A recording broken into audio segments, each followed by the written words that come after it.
یہ باتیں ہیں جو میں تمہیں بتا رہا ہوں وہ تمہارے فائدے کی ہیں، جو باتیں میں بتا رہا ہوں آگاہ کر رہا ہوں تمہیں کہ اس روش کا نتیجہ تباہی ہوگا، اور مبین بالکل واضح انداز میں یہ کچھ کہہ رہا ہوں تو اس سے واضح اور کیا ہوگا کہ اپنے دعوے کی ثبوت اور شہادت میں وہ کہیں قوانین فطرت کو لا رہا ہے، کہیں تاریخی شواہد کو لا رہا ہے، تو مبین اتنی بڑی مبین چیز ہے صاحب، مبین فَفِرُّوا إِلَى اللَّهِ، اس کے نظام کے تابع زندگی بسر کرو، اس کے قوانین اور اقدار کے مطابق زندگی کرو، بسر کرو، وَلَا تَجْعَلُوا مَعَ اللَّهِ إِلَٰهًا آخَرَ، اور اس کے ساتھ اور کسی صاحب اقتدار کو نہ ملا، کسی اور کا اقتدار تسلیم نہ کرو، کسی کی معصومیت اختیار نہ کرو۔ الہ کے معنی میں نے عرض کیا تھا نا کہ جب الفاظ میں تبدیلی معانی میں آتا ہے تو کہاں سے کہاں بات جا پہنچتی ہے۔ اب ہمارے ہاں عام طور پہ تو ترجمے ہی ہیں جن سے سمجھا جاتا ہے، ترجمے سے نہ بھی سمجھیے، عربی زبان کی کتابوں میں بھی آپ دیکھیے تو معنی یہی ہوتے ہیں۔ الہ کے معنی ہی معبود یا وہ جس کی پرستش کی جائے، جس کی ورشپ کی جائے۔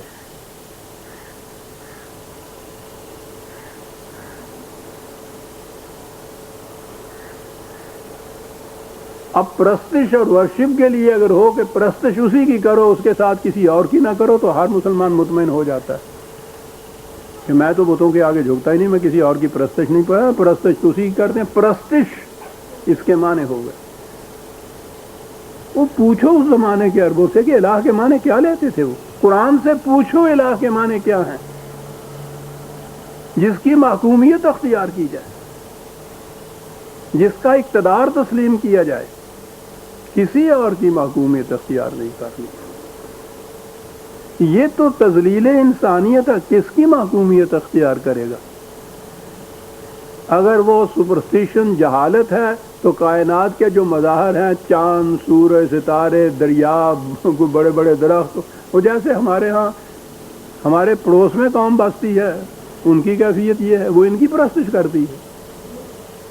دیوی دیوتاؤں کی پرستش ہوتی ہے۔ پرستش، اسی پرستش میں ہم نے خدا کی پرستش شروع کر دی۔ ایک ذہنی چیز ہے کہ ہم اس کی پرستش کر رہے ہیں، لیکن اگر اس الہ کا صحیح مفہوم وہی ہوتا جو قرآن دیتا ہے، ہم صرف اس کی محکومیت اختیار کرتے ہیں، کسی انسان کی حکومت کو ہم تسلیم نہیں کرتے۔ کہاں سے کہاں بات چلی گئی؟ لا تجعلوا مع اللہ الہا آخر، اور اس کے بعد کہا انی لکم منہ نذیر مبین۔ پھر دہرایا، پہلے تو یہ دہرایا کہ اس کی طرف لپک کے جاؤ، تیزی سے جاؤ، دوڑ کے جاؤ، دیر نہ کرو، اور دوسرا یہ کہا کہ خالص اسی کی محکومیت اختیار کرو، اور پھر کہا کہ میں تمہیں وارن کرتا ہوں اس کے سوا کسی اور کی محکومیت اختیار کی تو یہ بھی وجہ تذلیل انسانیت ہے، اور اگر اس کے ساتھ کسی اور کو ملا لیا تم نے تو یہ چیز بھی شرک ہے اور ظلم عظیم ہے۔ پھر میں وارن کرتا ہوں، کہا کہ یہ سب کچھ میں کہتا ہوں اور اس کے باوجود میں یہ بھی جانتا ہوں یہ کیا بات ہے۔ یہاں آگے جو لفظ ہے کذالک ما اتی الذین من قبلہم من رسول الا قالوا ساحر او مجنون، کہا یہ بھی میں جانتا ہوں کہ ہر رسول نے یہی کہا تھا جو میں کہہ رہا ہوں، اور ہر رسول کے ساتھ یہ ہوا کہ یہ جو اس کے ہاں کے بڑے بڑے سردار اور جاگیردار اور دولت مند لوگ تھے، انہوں نے اس کی مخالفت کی، اور مخالفت میں اب دو لفظ آتے ہیں کہ انہوں نے کہا یہ کہ یہ ساحر ہے یا مجنون ہے۔ اب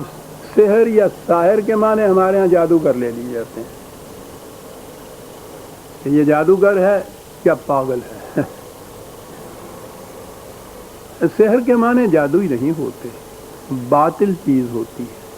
ہر وہ شے جو حقیقت میں کچھ ہو دکھائی کچھ دے، فریب کاری اس کے معنی ہوتے ہیں، جھوٹا اس کے معنی ہوتے ہیں۔ ساحر کے معنی وہ یہ چیزیں کہتے تھے اب ہمارے ہاں تو یہ ہوا نا کہ وہ چونکہ معجزات دکھاتے تھے، اور معجزہ تو وہ بالکل جادو ہوتا ہے، سمجھ میں ہی نہیں بات آتی، اس لیے وہ اس کو جادوگر کہتے تھے۔ وہ معجزات دکھاتے تھے، اس کے مقابلے میں ان کے ہاں کے جو لوگ تھے وہ بھی یہ کچھ دکھاتے تھے۔ تو اب الجھاؤ آ پڑا کہ کیا کیا جائے، رسول بھی وہی دکھاتا ہے، یہ بھی یہی دکھاتے ہیں۔ جس مقام پر پہنچ کر تصوف کی میری گاڑی نے پٹری بدلی تھی، وہ یہی مقام تھا کہ تصوف کا انتہا بھی کرامات دکھائی جاتی ہیں، اور وہ جو مشرک بت پرست ہیں ان کے ہاں جو کرامات ہوتی ہیں وہ ان سے بھی بڑی ہوئی ہوتی۔ یہ کیا ہے؟ یہ سحر نہیں بے عزیزان من۔ وہ لوگ کہتے یہ تھے کہ یہ فریب دہی ہے، یہ جو دعویٰ کر رہا ہے میں خدا کا رسول ہوں، یہ فریب دہی ہے، یہ باطل ہے، یہ جھوٹ ہے۔ تو یا تو یہ دانستہ جھوٹ بول رہا ہے، فریب کار ہے معاذ اللہ، او مجنون، یا یہ پاگل ہو گیا ہے، دماغ چل گیا ہے، اپنے آپ کو کہہ رہا ہے میں خدا کا رسول ہوں۔ یہ دیکھیے یہ لفظ جو ہے یہ بڑی اہم بات یہاں آ گئی، ساحر نگر، اس کے معنی ہر جگہ آپ کو جادوگر ملیں گے۔ تو کہا یہ گیا کہ ہر رسول جو آیا کفار نے اس کی تکذیب کی اور اس کے خلاف یہ کہا کہ یہ جادوگر ہے، اور خدا نے یہ بات کہی کہ کتنا بڑا الزام تھا جھوٹا جو ان کے خلاف لگایا۔ تو کسی رسول کے متعلق کیا نا کہ وہ جادوگر تھا، وہ جادو کرتا تھا۔ قرآن بتا رہا ہے کہ یہ کفار کی طرف سے اعتراض کیا جاتا ان کے خلاف، وہ یہ نہیں تھے، اور یہاں بڑے دھڑلے سے کہا جاتا ہے کہ حضرت موسیٰ علیہ السلام اور فرعون کے ساحرین کا مقابلہ ہوا، اور انہوں نے کچھ سحر دکھایا، جادو دکھایا، اور انہوں نے اس سے بھی زیادہ بڑا جادو دکھایا۔ ساحر خود تسلیم کر رہے ہیں ہم اتنے بڑے رسول کو، اور قرآن کہتا ہے کہ یہ کفار کی طرف سے الزام دھرا جاتا تھا ان کے اوپر، وہ کہتے تھے یہ ساحر ہے۔ کوئی نہیں کھڑا ہو کے سوچ، رسول عزیزان من اس قسم کے تماشے نہیں دکھاتے تھے، وہ جادوگری کا بات نہیں تھی، وہ تو حق کو پیش کرتے تھے، اور وہ اسے کہتے تھے کہ یہ شخص یا تو فریبکار ہے، یا یہ جھوٹا ہے، اور یا اس کا دماغ چل گیا ہے۔ فتواصوا بہ بل ہم قوم طاغون، کہا یوں بظاہر نظر آئے گا جیسے ہر جانے والی نسل آنے والی نسل سے کہہ جاتی ہے کہ تمہیں یہ کہا جائے گا، یہ جواب دینا اس کا، ان کے فریب میں نہ آ جانا۔ اور یہ جس چیز کو جھوٹ کو باطل کو تواتر کہا جاتا ہے نا، یہ سند اب آ گئی ہے ہمارے ہاں، یہ مذہب کی دنیا کے اندر ایک سند تواتر کی بھی ہے کہ جیسا ہوتا چلا آ رہا ہے وہ پھر سند ہو جاتا ہے۔ یعنی ایک غلط چیز جو 1000 سال پہلے کسی نے اختیار کی،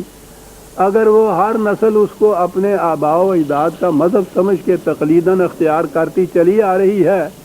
تو یہ جو تواتر سے یہ چیز آ رہی ہے نا، آخر میں آ کے یہ سند بن جاتی ہے۔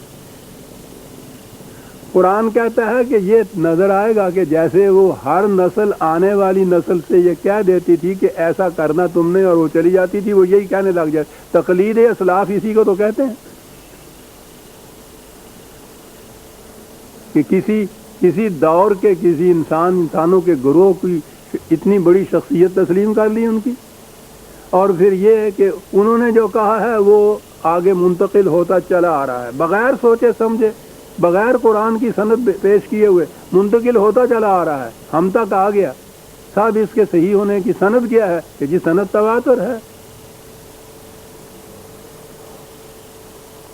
اور ہر دور کے جتنے بھی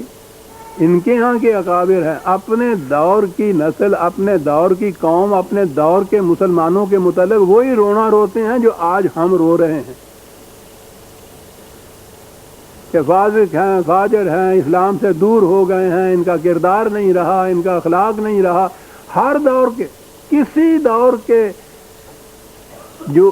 کچھ لکھنے والے کہنے والے اس دور کے ہیں، ان کے اقوال کو آپ دیکھیے، وہ رو رہے ہیں اپنے دور کے مسلمانوں اور اپنی دور کی قوم سے،